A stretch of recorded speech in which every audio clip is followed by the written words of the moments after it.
Dear students, myself Vedratan Sharma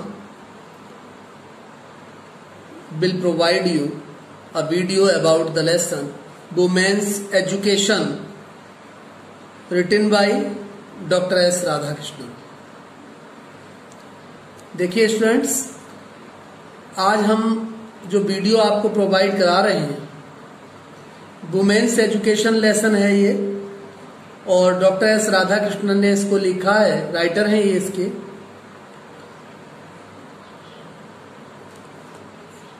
women's education has been selected from the book true knowledge. ये चीज हमको जानना जरूरी है कि ये जो लेसन है वुमेन्स एजुकेशन, ये एक बुक रही है ट्रू नॉलेज, उससे सिलेक्ट किया गया है, उससे ये लेसन लिया गया है, विच वॉज पब्लिश्ड इन 1970, जो 1970 में पब्लिश हुआ। It deals with the education of women in India. देखिए इस वीडियो में आप देखेंगे कि वुमेन की जो एजुकेशन रही है वो कैसी थी, कैसी है और कैसी होनी चाहिए, इस पर ये वीडियो डेवलप किया जा रहा है। According to the author, the chief aim of education is to make human beings think highly and act nobly। देखिए ये मेन बात आई कि एजुकेशन का मेन टारगेट क्या है। शिक्षा चाहे वो वुमेन को हो चाहे मैन के लिए हो, लेकिन उसका मुख्य उद्देश्य क्या है? उसका मुख्य उद्देश्य केवल ये है to make human beings think highly, कि ह्यूमन बींग जो है, मानव जो है, वो हाईली थिंकिंग क्रिएट कर सके एंड एक्ट नोबली, और इतना ही नहीं, वो अच्छे ढंग से, श्रेष्ठ ढंग से एक्शन कर सके, क्रियाकलाप कर सके। टेक्स्ट देखेंगे हम। राइटर कहते हैं, you are living in an age, आप एक ऐसे युग में रह रहे हैं, when there are great opportunities for women, जहां बड़े बड़े अवसर हैं, महान अवसर हैं महिलाओं के लिए, इन सोशल वर्क, सामाजिक कार्यों में, पब्लिक लाइफ, सामाजिक जीवन में, एंड एडमिनिस्ट्रेशन, और प्रशासनिक कार्यों में। Society requires women of disciplined mind, समाज के लिए डिसिप्लाइंड माइंड की वुमेन की आवश्यकता है। समाज के लिए ऐसी वुमेन चाहिए जो अनुशासित विचारों की हों, एंड रेस्ट्रेंड मैनर्स, और उचित तौर तरीके और नियमों के अंतर्गत रहने वाली हो। What ever line of work you undertake, writer कहते हैं ये मैटर नहीं करता कि आप क्या काम करते हैं, चाहे जो भी काम करते हो आप, you should bring to it an honest. जो भी आप काम करते हैं, हर व्यक्ति के, अधिकांश लोगों के अलग अलग काम रहते हैं, उसके लिए आवश्यक यह है कि ऑनेस्टी के साथ हमें वर्क करना चाहिए। डिसिप्लाइंड माइंड, अनुशासित बुद्धि से वर्क करना चाहिए। यू विल देन सक्सीड, तब आप सफल होंगे। And have the Joy of your work, और आपको अपने कार्य का वास्तविक आनंद मिल पाएगा। आप जो भी काम करते हैं आप उसका वास्तविक आनंद उठा पाएंगे अगर आप अपने काम के लिए ऑनेस्ट होकर, डिसिप्लाइंड होकर करते हैं। एक्चुअली इन आवर कंट्री, वास्तव में हमारे देश में एजुकेशन, शिक्षा, so for as girls education, और स्पेशली गर्ल्स एजुकेशन, महिलाओं की शिक्षा, लड़कियों की शिक्षा, इज कंसर्न। यहाँ जो टॉपिक क्रिएट किया गया है वो वुमेन एजुकेशन से जोड़ा गया है, महिलाओं की शिक्षा से जोड़ा गया है। Is not wide spread enough. Writer कहते हैं कि महिलाओं की शिक्षा केवल वाइड स्प्रेड ना हो। वाइड स्प्रेड का मतलब होता है विस्तृत ना हो।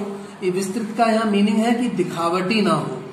So every institution which contributes to the education of girls, हर संस्था जो गर्ल्स के लिए कंट्रीब्यूट करती है, जो लड़कियों के लिए योगदान करती है, इज वर्दी ऑफ रिकॉग्निशन, वो प्रशंसा की पात्र है, वो वास्तव में प्रशंसा की पात्र है।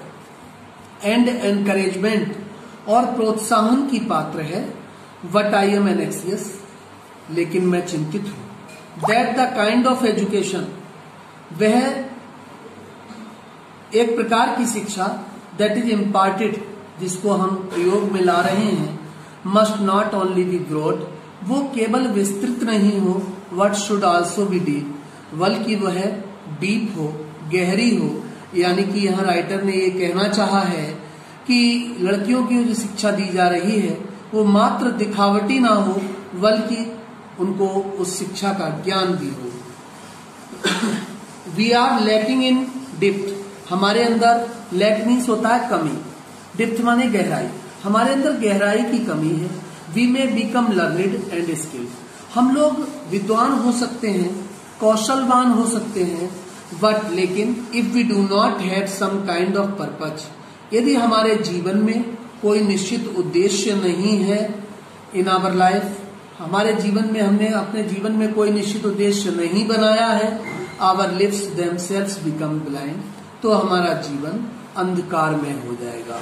ब्लंडरिंग एंड विटर, कड़वाहट से भर जाएगा, भूल से भर जाएगा।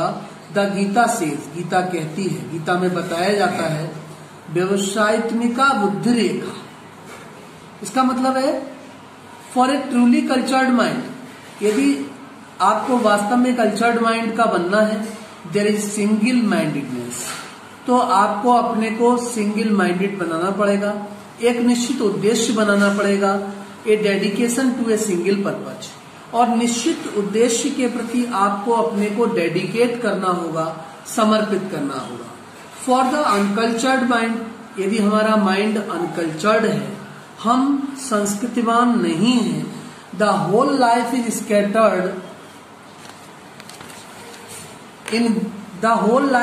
स्कैटर्ड इन मैनी डायरेक्शंस, संपूर्ण जीवन विभिन्न दिशाओं में स्कैटर्ड हो जाएगा। स्कैटर्ड का मतलब होता है बिखर जाएगा।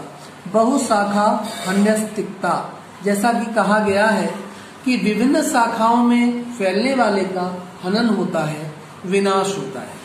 Therefore, it is essential, यह आवश्यक है, that the education which you acquire in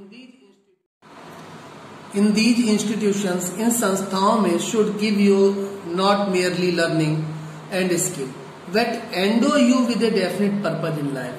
देखिए, इन संस्थाओं में केवल लर्निंग और स्किल ही नहीं दिया जाता है, बल्कि छात्र को यह भी बताया जाता है कि उसका डेफिनेट पर्पज क्या है जीवन में।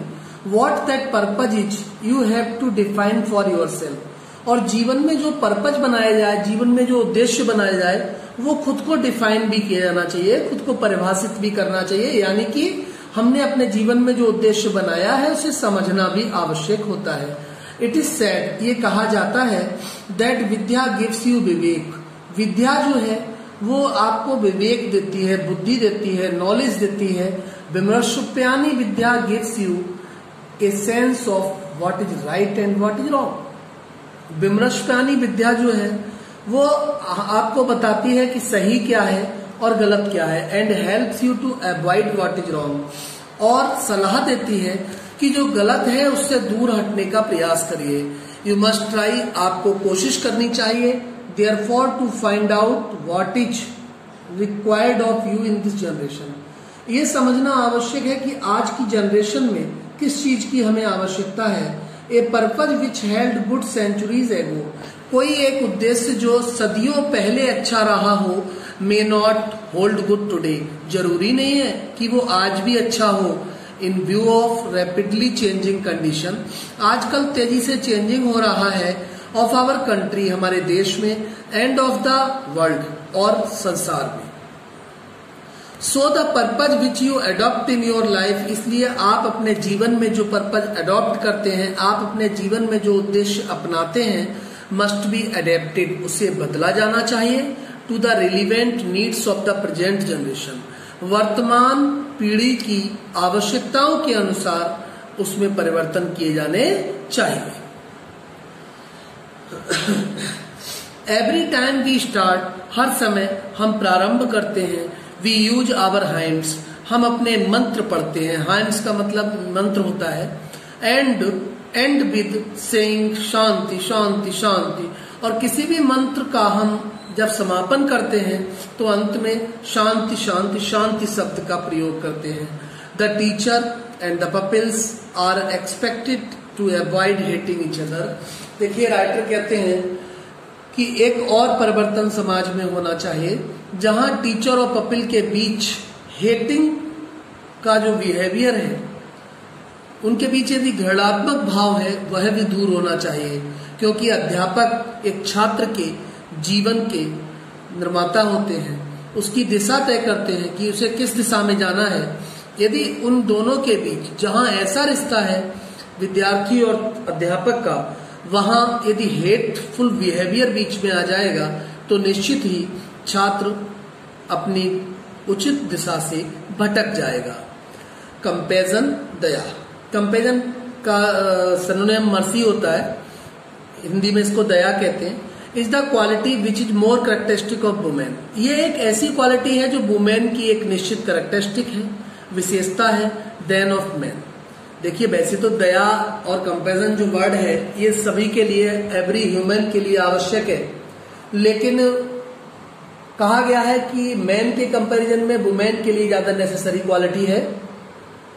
आई रीड रिसेंटली ए बुक, मैंने हाल में ही एक किताब पढ़ी, which speaks about the decline of womanhood, जिस किताब में बताया गया है कि नारित्व का डेक्लाइन क्यों हुआ, पतन क्यों हुआ, एंड सेज, और कहते हैं दैट दिस इज सो, ऐसा इसलिए है बिकॉज क्योंकि there is a decline in comparison, क्योंकि व्यक्ति के अंदर, विशेषतया नारियों के अंदर, उनके कंपेरिजन जो गुण था, दया जो गुण था, उसमें गिरावट आई और उनका पतन हुआ।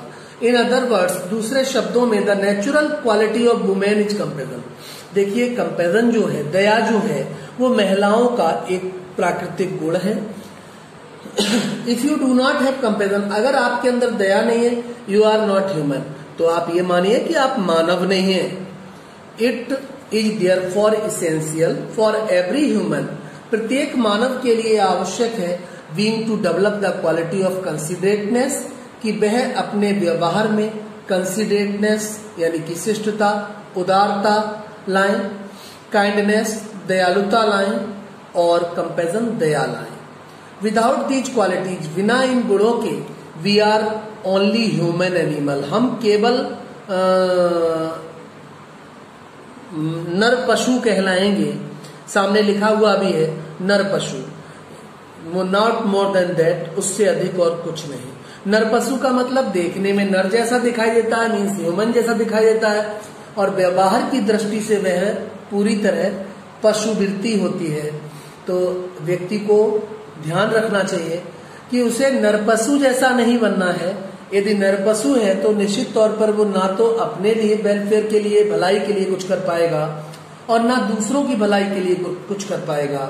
व्यक्ति को ह्यूमन के रूप में उसने जन्म लिया है, तो निश्चित तौर पर उसे ह्यूमन बनना चाहिए, मानव बनना चाहिए, श्रेष्ठ मानव बनना चाहिए, और अपने लिए भी अच्छे कार्य, और दूसरा समाज के लिए, समाज में रहने वालों के लिए भी श्रेष्ठ कार्य करना चाहिए, जिनसे खुद भी वह बेनिफिशियल हो और समाज भी बेनिफिशियल हो, खुद भी लाभान्वित हो और हमारा समाज भी लाभान्वित हो। इस वीडियो में यहाँ तक आपको एक्सप्लेन किया गया है। नेक्स्ट वीडियो प्रोवाइड की जाएगी, उसमें आपका शेष जो बचा हुआ चैप्टर है वह एक्सप्लेन किया जाएगा।